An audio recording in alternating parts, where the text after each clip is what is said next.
जी, आपके नेताजी अखिलेश यादव जी इस समय मीडिया से बात कर रहे हैं, सुनवा देते हैं क्या कुछ कह रहे हैं वो। जब चर्चा पहलगांव पर होगी, उससे पहले भी एक घटना हुई है। आखिरकार उसकी भी जानकारी अभी जनता को नहीं मिली है। और आप तो जागरूक लोग हैं, पहलगांव में क्या हुआ और उससे पहले जो हमारे जवान शहीद हुए थे, उसकी भी जानकारी और सच्चाई अभी तक नहीं मिली है। तो आखिरकार आतंकवाद और आतंकवादी घटनाएं बार बार क्यों हो रही बीजेपी की सरकार में, सवाल तो यही है।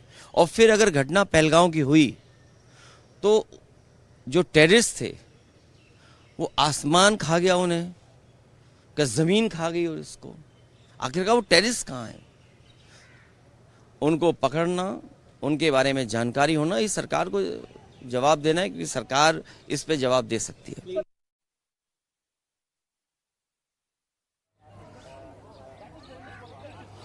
तो अखिलेश यादव ने कहा है कि ऑपरेशन सिंदूर पर चर्चा होगी, पार्टी अपनी बात रखेगी और सदन में जो कुछ कहा जाएगा वही पार्टी का स्पष्ट स्टैंड होगा। लेकिन जावेद अली साहब ने स्टैंड पहले से ही क्लियर कर दिया है कि ऑपरेशन सिंदूर पर चर्चा नहीं होगी, पहलगाम पर उसकी नाकामी पर चर्चा होगी और विदेश नीति की विफलता पर। देखिए, हमारे साथ जावेद अली साहब एम्बेसडर दीपक बोहरा हैं, बहुत ही प्रतिष्ठित व्यक्ति हैं। आपने कहा कि जो डिप्लोमेसी है, विदेश नीति है, उसके फेलियर पर चर्चा करेंगे आप। एक बार इनसे सवाल पूछ लेते हैं, क्या दीपक बोहरा साहब डिप्लोमेसी फेल हो गई, विदेश नीति फेल हो गई, कोई देश खड़ा नहीं हुआ साथ में? आपका बहुत बहुत धन्यवाद, आपने अहम प्रश्न पूछा। And with due respect to member of parliament, मुझे 52 साल हो गए हैं कूटनीति में। बाय द वे, मैंने ये जैकेट खोली है क्योंकि गर्मी बहुत यहाँ है, और चश्मा इसलिए पहना कि मेरी 74 साल की आंखें धूप बर्दाश्त नहीं करती। हीरो हीरा लाल बनने के लिए नहीं किया मैंने। अब मैं आपको ये बता देता हूँ सर कि आप कह रहे हैं कि डिप्लोमेसी फेल हो गई है, कोई हमारे साथ खड़ा नहीं हुआ। सर भूल जाइए तुर्की और अज़रबैजान को। कौन से देशों ने आलोचना की है ऑपरेशन सिंदूर की? सर मुझे बताइएगा सर, किसने की है?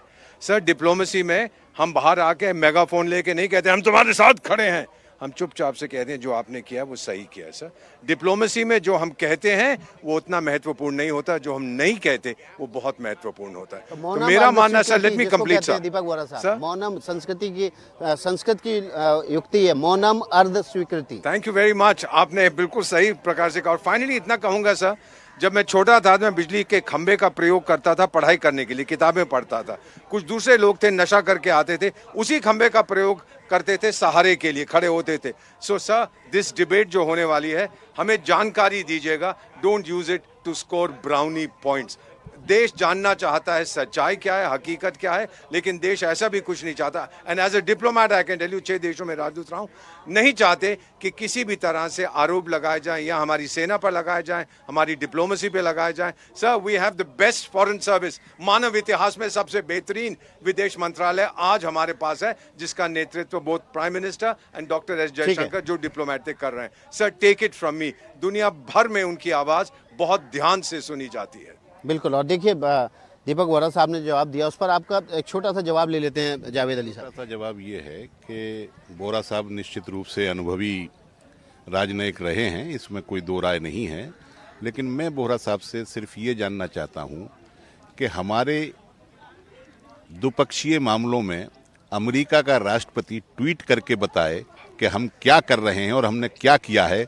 ये कहीं डिप्लोमेसी में आपको अपनी कोई विफलता दिखती है या नहीं दिखती है? और भारत सरकार आज तक जो है इस बात को स्वीकार करने के लिए तैयार नहीं है कि हमने ट्रंप के इशारे पर कुछ किया है। और रोजाना ट्रंप जो है धमकी देते हैं कि हमने ट्रेड करके, ये करके, वो करके, और हम दो लफ्ज हमारा कोई विदेश मंत्रालय का कोई व्यक्ति बोल नहीं पाता है, सरकार का कोई व्यक्ति नहीं बोल पाता। ये विफलता नहीं है? दीपक बोहरा साहब, ये ट्रंप क्यों कह रहा है सर? मैं आपको व्हाइट हाउस का ईमेल एड्रेस दे देता हूं, वहां ईमेल भेज दीजिए। सर आप ये क्यों कह रहे हैं सर?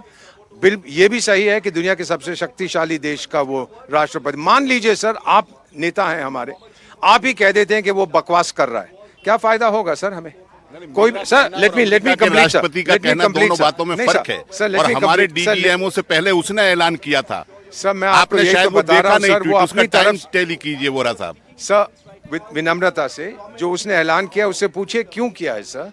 मैं क्या समझता हूं सर, नहीं पूछेंगे, ये विदेश मंत्री पूछेंगे, विदेश सचिव पूछेंगे, आपके एम्बेसडर वहां जाकर के पूछे उससे, हमने जो अमेरिका के हम पूछने जाएंगे उससे। सर हमने जो पूछना था पूछ चुके हैं सर। सर मैं भी गर्मी में जा सकता हूं सर, हमारी ट्रेनिंग नहीं है, हम इज्जत करते हैं सर, हम आरोप नहीं लगाते हैं। तो आपसे इतना कहना है सर कि जो वो कह रहे हैं वो उनकी मंशा है, हम जो कर रहे हैं वो हमारी मंशा है।